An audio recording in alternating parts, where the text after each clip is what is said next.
క్రీస్తునందు ప్రియమైనటువంటి లింటి ధ్యాన స్రవంతిని వీక్షించుచున్నటువంటి వీక్షకులందరికీ మన రక్షకుడును ప్రభువైన యేసుక్రీస్తు వారి నామమున మరి దేవుని దీవెనలు శుభాలు తెలియజేస్తూ ఉంటున్నాను. అదేవిధంగా ఇటు అవకాశం ఇచ్చినటువంటి మన రాయలసీమ అధ్యక్ష మండలం పీఠాధిపతులు మరి ద రైట్ రెవరెండ్ మరి ఐజక్ వరప్రసాద్ తండ్రి గారికి, తల్లి గారికి, మరియు యూత్ డిపార్ట్మెంట్ మరి బెన్హర్ బాబు గారికి, మరి న్యాసి గారికి ప్రభువైన యేసుక్రీస్తు నామమున మరి ఈ అవకాశం ఇచ్చినందుకు దేవుని యొక్క శుభములను వందనాలను తెలియజేసుకుంటూ ఉంటున్నాను. మరి ఈరోజు మనము ధ్యానించుకునేటువంటి అంశము అభిషేకం. మరి జాగ్రత్తగా జ్ఞాపకం చేసుకుంటే మార్కు సువార్త 14వ అధ్యాయము 1వ వచనం నుండి 9వ వచనం వరకు కలిగినటువంటి ఈ మాటలలో ఈ సందర్భం అనేటువంటిది మనము చూడడం, గమనించడం, మనము ఎంతగానో అభిషేకమును గురించినటువంటి ఆలోచనకు బయలుపరచడానికి అవకాశం కలిగి ఉంటున్నది. మరి ఈ ఇందులో ఉన్నటువంటి మాటను మనము జాగ్రత్తగా జ్ఞాపకం చేసుకుంటే 8వ వచనమును, ఈమె తన శక్తి కొలది చేసి నా భూస్థాపన నిమిత్తము నా శరీరమును ముందుగా అభిషేకించెను. మరి తలలు వంచుకొని ఈ యొక్క అభిషేకం అనేటువంటి అంశం నిమిత్తము ప్రార్థనాపూర్వకంగా ముందుకు వెళదాం. మహాపరిశుద్ధుడైన మా ప్రియ పరలోకపు తండ్రి, జీవము కలిగిన నాయన, జీవాధిపతివైన ప్రభా, నీ బంగారు పాదాలకు వందనాలు, స్తోత్రాలు చెల్లించుకుంటున్నాం. గడిచిన కాలము నుండి ఇంతవరకు నీ రెక్కల చాటును మమ్మల్ని ఆదరించి నీ సన్నిధానమందు మమ్మల్ని అందరినీ నడిపించిన కృపను బట్టి వందనాలు, స్తోత్రాలు చెల్లించుకుంటున్నాం. తండ్రి, చదవబడినటువంటి మాటను తండ్రి మేము జ్ఞాపకం చేసుకుంటూ ఉంటుండగా నీ నోటి బుర్రగా నన్ను వాడుకొని మీరే నాలో ఉండి మాట్లాడి వినుచున్న ప్రతి బిడ్డకు నీ ఆత్మీయమైన ఆహారమును దయచేయమని యేసు నామమును బట్టి వేడుకుంటున్నాము తండ్రి, ఆమెన్. క్రీస్తునందు ప్రియమైన దేవుని బిడ్డలారా, మరొక్క మారు మీ అందరికీ మన రక్షకుడును ప్రభువైన యేసుక్రీస్తు త్రియేక దేవుని నామమున దేవుని యొక్క పేరిట మీ అందరికీ దేవుని శుభములు, దీవెనలు తెలియజేస్తూ ఉంటున్నాను. మరి అభిషేకం అనేటువంటి అంశమును ఈ పరిశుద్ధమైనటువంటి దినములందు మనము ఏర్పాటు చేయబడినటువంటి మాటల ద్వారా ఈరోజు మనము ధ్యానించుకోవడము మనకును మన యొక్క జీవితాలకును ఎంతో ఆశీర్వాదకరమని మనము భావించుకుంటూ ఉంటున్నాం. మరి అభిషేకం అనేటువంటి దానిని మనము బైబిల్ యొక్క చరిత్రపరంగా జాగ్రత్తగా జ్ఞాపకం చేసుకుంటే రాజుల అభిషేకం అనేటువంటిది మనకు పరిశుద్ధ గ్రంథమందు కనబడుతూ ఉంటున్నది. ప్రధాన కాపరుల యొక్క అభిషేకం అనేటువంటిది మనకు పరిశుద్ధ గ్రంథం కనబడుతూ ఉంటున్నది. మరి అదే రీతిగా మరి ప్రవక్తల యొక్క అభిషేకం అనేటువంటిది కూడా మనకు కనబడుతూ ఉంటూ ఉన్నది. మరి ఈ అభిషేకం అనేటువంటిది ఎంతో ప్రత్యేకమైనటువంటిది. ఈ అభిషేకం అనేటువంటిది ఒక పని నిమిత్తము నిర్ణయించబడినటువంటి వారికి, ఆ పని కొరకే వారి జీవితాన్ని సమర్పించుకున్నటువంటి వారికి ఈ అభిషేకం అనేటువంటిది మరి అందించడం అనేటువంటిది మనం చూస్తూ ఉంటూ ఉన్నాం. మరి యేసుక్రీస్తు ప్రభుల వారి యొక్క అభిషేకమును కూడా మనము జాగ్రత్తగా జ్ఞాపకం చేసుకుంటే యేసుక్రీస్తు ప్రభుల వారు మరి బాప్తిస్మము ద్వారా తన తండ్రి యొక్క చిత్తాన్ని ఈ లోకంలో జరిగించడానికి ఆయన ఈ లోకంలోనికి అడుగుపెట్టే సమయంలో అక్కడ ఒక సాక్ష్యం అనేటువంటిది మనకు కనబడుతూ ఉంటున్నది. ఏమిటి ఆ సాక్ష్యం అనేటువంటిది మనము జాగ్రత్తగా జ్ఞాపకం చేసుకుంటే యేసుక్రీస్తు ప్రభుల వారు బాప్తిస్మమును తీసుకొని ఆయన వచ్చే సమయమున పరిశుద్ధాత్మ పావురము వలె ఒక సూచన లేదా ఆయన యొక్క కార్యమును జరిగించేటువంటి కార్యమును, గొప్పతనమును గురించినటువంటి సంఘటనను, ఒక చరిత్రను మనం అక్కడ గమనిస్తూ ఉంటున్నాం. ఈయన నా ప్రియకుమారుడు, ఈయన యందు నేను ఎంతో సంతోషపడుచు ఉంటూ ఉన్నాను. ఎందుకు ఆ మాటను మనము జ్ఞాపకం చేసుకోవాలి అంటే ఏదైతే యేసుక్రీస్తు ప్రభుల వారు ఈ లోకానికి తన తండ్రి చిత్తాన్ని, వాగ్దానములను నెరవేర్చడానికి వచ్చి ఉంటున్నాడో ఆ కార్యమును జరిగించడానికి యేసుక్రీస్తు ప్రభుల వారు తనను తాను సిద్ధం చేసుకోవడం చూస్తూ ఉంటున్నాం. ఆ సిద్ధము చేసుకునేటువంటి విషయంలో పరిశుద్ధాత్మ ద్వారా యేసుక్రీస్తు ప్రభుల వారిని ఆ కార్యమును జరిగించడానికి, వాగ్దానం నెరవేర్చడానికి వచ్చినటువంటి వానిగా రూఢిపరిచేటువంటి ఒక వాగ్దానమును అక్కడ బయలుపరచడం జరిగింది. మరి ఆ అభిషేకము తీసుకున్న తర్వాత యేసు ప్రభు చేసినటువంటి కార్యాలను, అద్భుతాలను, ఎన్నో సూచక క్రియలను అన్నిటిని కూడా మనం చూసి ఉంటూ ఉన్నాం. మరి చదవబడిన ఈ మార్కు సువార్త 14వ అధ్యాయము 1 వచనము నుండి 9 వచనాల్లో కలిగినటువంటి లేఖన భాగాలను మనము జాగ్రత్తగా జ్ఞాపకం చేసుకుంటే, ఇక్కడ యేసుక్రీస్తు ప్రభుల వారు పస్కా పండుగను ఆచరించడానికి ఆ యొక్క ప్రధాన యాజకులు, శాస్త్రులు, పరిసయ్యులు అందరూ కూడా ఒక చోట ఏర్పాటు చేయబడినటువంటి ఆ దేవాలయమునకు సమీపముగా ఉన్నటువంటి ఆ యొక్క సంఘటన జరగబడేటువంటి స్థలములను గురించి ఇక్కడ ప్రస్తావన చేస్తూ ఉంటూ ఉన్నాడు. ఏమిటి ఆ ప్రస్తావన అంటే, యేసుక్రీస్తు ప్రభుల వారిని ఎలాగైనా పట్టుకొని చంపాలి అనేటువంటిదే ఈ ప్రధానుల యొక్క, లేకుంటే అక్కడ ఉన్న యాజకులు, శాస్త్రుల యొక్క మాయోపాయమని మనకు చదవబడినటువంటి ఈ యొక్క 14వ అధ్యాయం 1 వచనంలో స్పష్టంగా కనబడుతూ ఉంటూ ఉన్నది. యేసుక్రీస్తు ప్రభుల వారు ఈ పస్కా పండుగను ఆచరించడానికి, లేదా 7 దినముల పండుగను, పులియని రొట్టెల పండుగను ఆచరించడానికి ఆ యొక్క యూదా సాంప్రదాయం ప్రకారము, యూదా యొక్క నియమము ప్రకారము, ధర్మశాస్త్ర ప్రకారము ఆచరించడానికి అక్కడికి వచ్చారు. మరి ఎందుకు ఆ ప్రధానులైనను, శాస్త్రులైనను, లేకుంటే యాజకులైనటువంటి వారు మాయోపాయం చేయవలసిన పరిస్థితి వచ్చినదంటే 2 కారణాలు. మొదటిది, యెరూషలేములోనూ యేసుక్రీస్తు ప్రభుల వారిని జయధ్వనులతో ఆదివార సమయమున యెరూషలేములోకి తీసుకొని రావడం మనం చూసాం.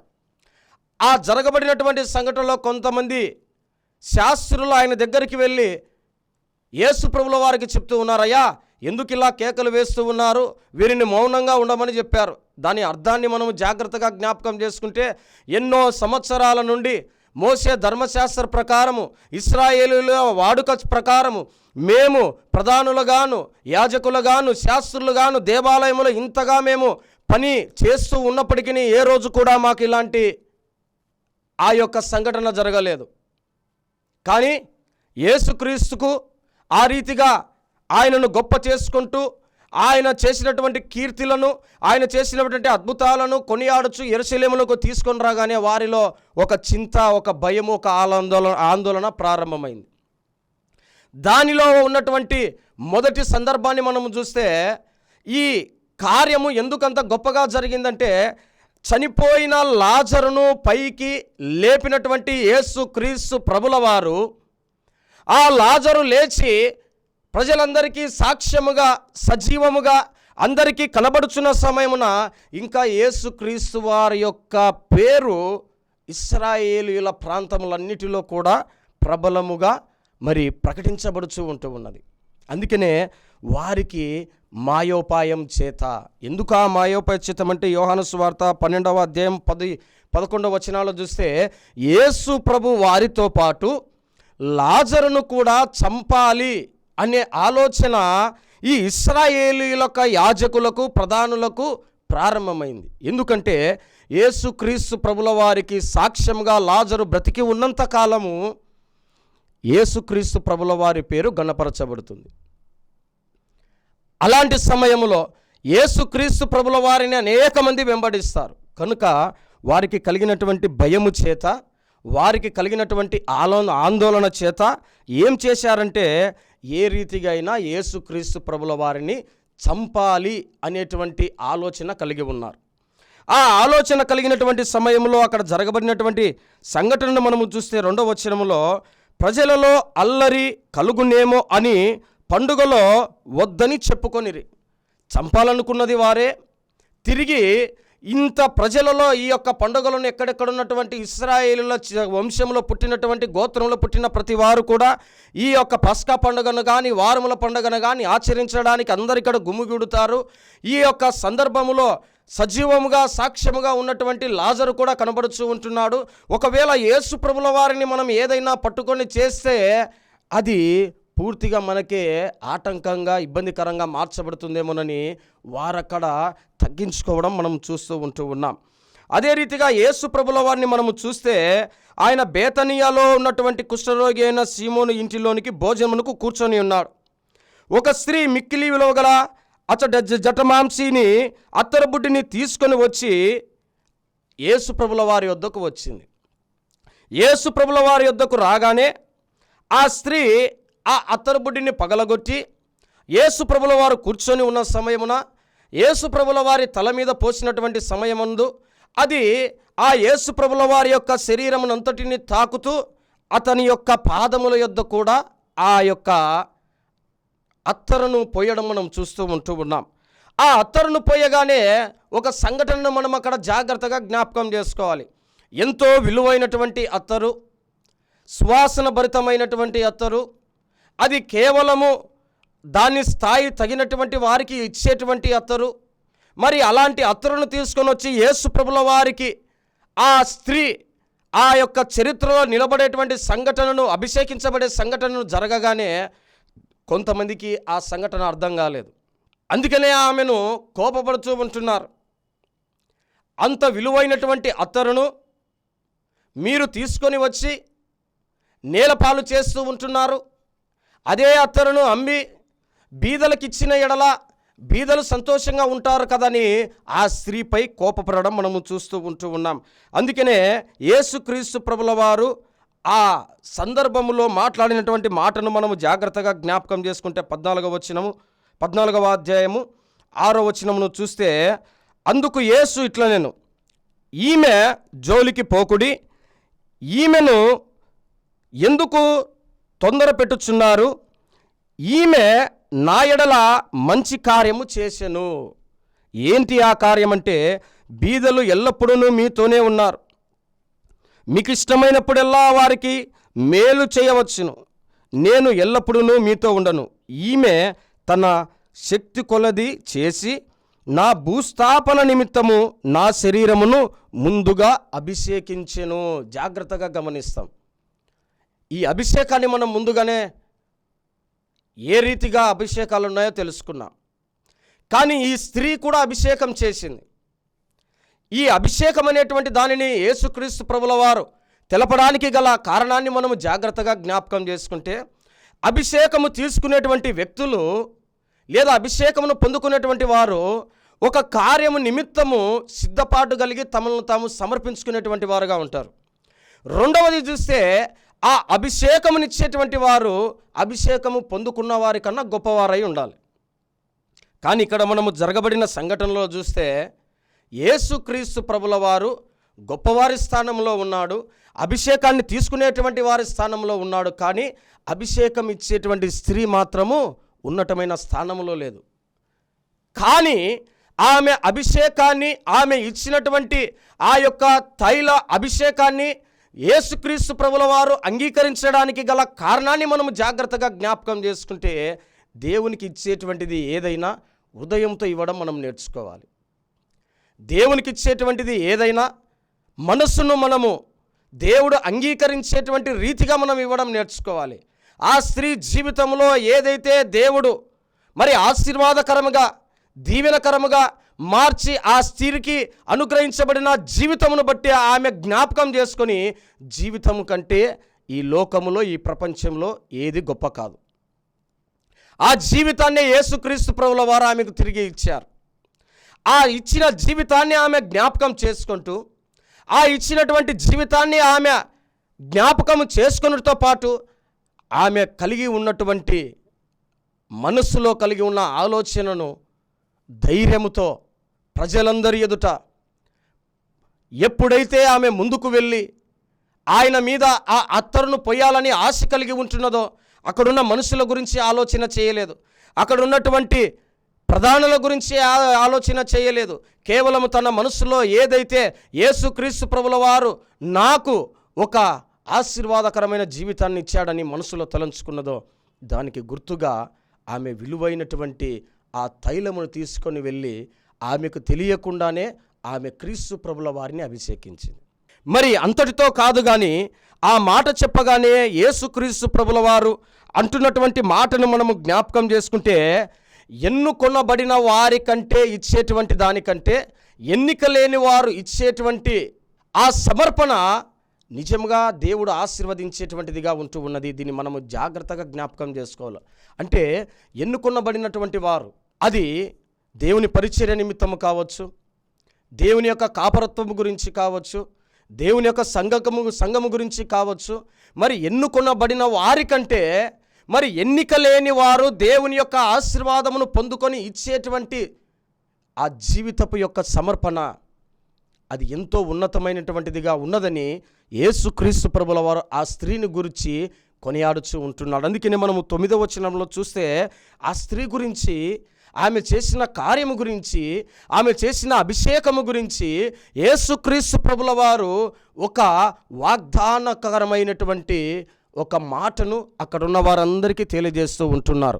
ఏంటి ఆ మాటని మనము జాగ్రత్తగా జ్ఞాపకం చేసుకుంటే, సర్వలోకములో ఎక్కడ సువార్త ప్రకటించబడునో అక్కడ ఈమె చేసినదియు జ్ఞాపకార్థముగా ప్రశంసింపబడునని మీతో నిశ్చయముగా చెప్పుచున్నాను నేను. అనగా ఎక్కడైతే యేసుక్రీస్తు నామము ప్రకటించబడుతుందో, ప్రకటించబడే ప్రతి చోట ఎన్నిక లేనటువంటి ఆ స్త్రీ ఎప్పుడైతే దేవుని ఎన్నుకున్నదో, తన జీవితం అనేటువంటిది ఎన్నిక లేనిదని ఆమె భావించినప్పటికీ తన జీవితంలో యేసుక్రీస్తు ప్రభుల వారిని రక్షకునిగా అంగీకరించి చేర్చుకున్నదో, ఆ జీవితంలో ఆమె చేసినటువంటి కార్యము ప్రజలందరి ఎదుట ఒక సాక్ష్యముగా నిలబడుచు ఉన్నదని యేసుక్రీస్తు ప్రభుల వారే అక్కడ మనకు తెలియజేస్తూ ఉంటూ ఉన్నారు. ఈ అభిషేకం అనేటువంటిది యేసుక్రీస్తు ప్రభుల వారు తీసుకున్నటువంటి ఆ యొక్క సందర్భాన్ని మనం మరొకసారి జ్ఞాపకం చేసుకుంటే, ఆయన తన భూస్థాపన నిమిత్తము,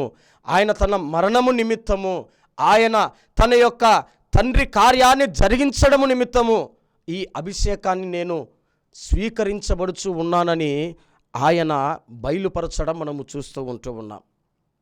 క్రీస్తునందు ప్రియమైన దేవుని బిడ్డలారా, ఒకసారి జ్ఞాపకం చేసుకుందాం. నువ్వు ఎన్నిక లేక ఉంటూ ఉన్నావని అనుకుంటున్నావేమో. దేవుడు నిన్ను ఎన్నుకుంటే, దేవుడు నిన్ను ఏర్పరచుకుంటే నీ చేత జరిగించే కార్యము ఒక సువార్తగా ప్రకటించబడుతుందని మర్చిపోకు. నీ చేత జరగబడే కార్యము అనేక మంది మనుషులను మార్చడానికి, వారి జీవితాలను క్రమపరచడానికి సాక్ష్యముగా మార్చబడుతుందని మర్చిపోకు. ఎందుకంటే ఈ లోకము మనలను విసర్జించవచ్చు, కానీ ప్రభువు మనల్ని విసర్జించేటువంటి వాడు కాదు. ఆయన కార్యమును ఆయన ఎరిగి ఉన్నాడు గనుకనే ఆమె చేసినటువంటి కార్యమును ఒక అద్భుతముగా, సాక్ష్యముగా ప్రజల ఎదుట నిలవబెట్టుచూ ఉంటూ ఉన్నాడు. ఈరోజు నీ జీవితంలోనైనా నా జీవితంలోనైనా యేసుక్రీస్తు ప్రభుల వారు ఆయన మనల్ని సాక్ష్యంగా ప్రజల ఎదుట నిలబెట్టాలని ఆశ కలుగుతూ ఉంటూ ఉన్నాడు. ఆయన మనమిచ్చే ప్రతి దానిని ఆయన స్వీకరించడానికి సిద్ధంగా ఉంటూ ఉన్నాడు.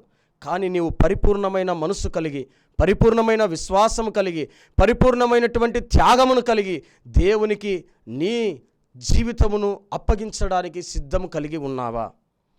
నిన్ను చూసేవారు ఏమనుకుంటారో, నిన్ను మాట్లాడుచున్న సమయంలో ఏమనుకుంటారో, నువ్వు మోకరించే సమయంలో ఏమనుకుంటారో, నువ్వు ప్రార్థించే సమయంలో ఏమనుకుంటారో, అలాంటి ఆలోచనలన్నిటినీ మనం దూరం పెట్టాలి.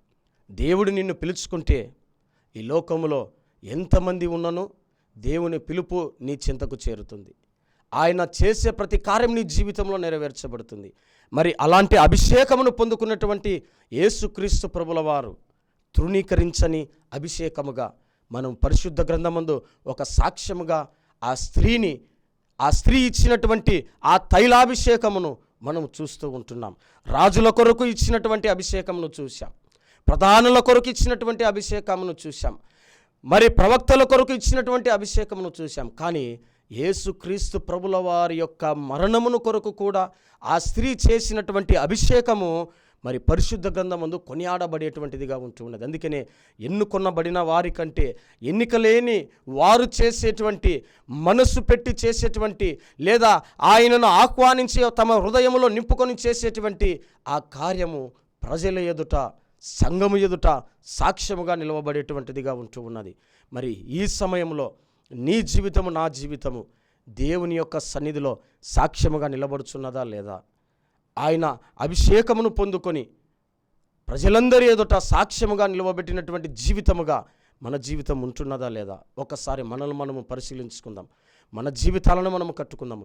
మనము కూడా దేవుని దగ్గరికి వచ్చేటువంటి ప్రతి సమయము ఆయనను మనం ఇచ్చే ప్రతిదీ స్వీకరించి మనలను కూడా ఆయన యొక్క సువార్త తైలాభిషేకముగా, సువార్త యొక్క అభిషేకముగా మనలను కూడా వాడబడినట్లు పరిశుద్ధాత్మదేవుడు మనలను, మన కుటుంబాలను దీవించి ఆశీర్వదించునుగాక. ఆమెన్. తలలు ఉంచి ప్రార్థించుకుందాం. పరిశుద్ధుడా, ప్రేమ నమ్మకం కలిగిన మా ప్రియ పరలోకపు తండ్రి, నిఘనమైన శ్రేష్టమైన నామమునకు వందనాలు, స్తోత్రాలు ప్రభా. తండ్రి, నీవిచ్చినటువంటి సమయమును బట్టి వందనాలు, స్తోత్రాలు. అవును నాయన, మరి సువార్త పరిచర్య అభిషేకమును మేమందరము పొందుకునే భాగ్యమును దయచేయమని మేము ప్రార్థిస్తూ ఉంటున్నాం. నీ నామమును ప్రకటించబడాలి, నీ నామమున తండ్రి సువార్తను వినిపించబడాలి. ఆ సువార్త మా జీవితాలకు ఆశీర్వాదకరముగా, దీవెనకరముగా ఈ పరిశుద్ధమైనటువంటి మరి తండ్రి ప్రభువా, నీ నామములో మేమందరం కూడా వర్ధిల్లబడే భాగ్యము దయచేయమని యేసు నామమును బట్టి వేడుకుంటున్నాము తండ్రి. ఆమేన్. అందరికీ వందనాలు.